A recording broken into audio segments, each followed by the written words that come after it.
आता बघूयात पुणे जिल्ह्यातल्या टॉप 9 बातम्या। खडकवासला धरणातून मुठा नदीमध्ये 6603 क्युसेक पाण्याचा विसर्ग, तर पुणे आणि पुण्यातील घाटमाथ्यावर पावसाचा जोर ओसरला। 4 दिवसांनंतर पुण्यातील भिडे पूल वाहतुकीसाठी खुला होणार। पुण्यामध्ये पावसाचा जोर ओसरला। कमाल तापमानातही 2 ते 3 अंशांनी वाढ। शहरासह जिल्ह्यात हलक्या पावसाचा अंदाज। पुण्याच्या खेड तालुक्यातील चासकमान धरणातून भीमा नदी पात्रामध्ये विसर्ग। चास पुडूस टोकेवाडी या दरम्यानचा भीमा नदीवरील पूल पाण्याखाली। दरम्यान या पुलावरून पाणी वाहत असताना सुद्धा दुचाकी आणि चारचाकी नेण्याचे प्रकार सुरू। पुण्यातील एकता नगरमधली परिस्थिती सुद्धा आता पूर्वपदावर। खडकवासलाचा विसर्ग कमी केल्यामुळे एकता नगरमधील पाण्याचा निचरा पावसानं उसंत घेतल्यामुळे एकता नगरमधील नागरिकांना मोठा दिलासा।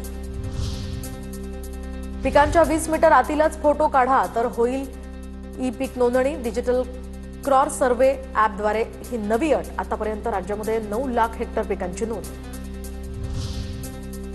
पुण्यात गणेशोत्सव काळामध्ये मेट्रोच्या वेळेत वाढ करण्याचा निर्णय। भाविकांची होणारी गर्दी लक्षात घेऊन स्वारगेट ते पिंपरी चिंचवड आणि वनाज ते रामवाडी या मार्गावर मेट्रोच्या वेळेत वाढ।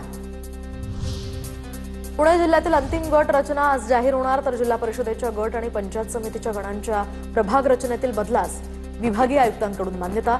जिल्हा प्रशासनानं दिली माहिती। पुण्याच्या पुरंदर विमानतळाच्या भूसंपादन क्षेत्रात कपात झाल्याची माहिती। विमानतळासाठी आता 1285 हेक्टर क्षेत्राचं भूसंपादन होणार। शेतकऱ्यांचा विरोध लक्षात घेऊन हा निर्णय।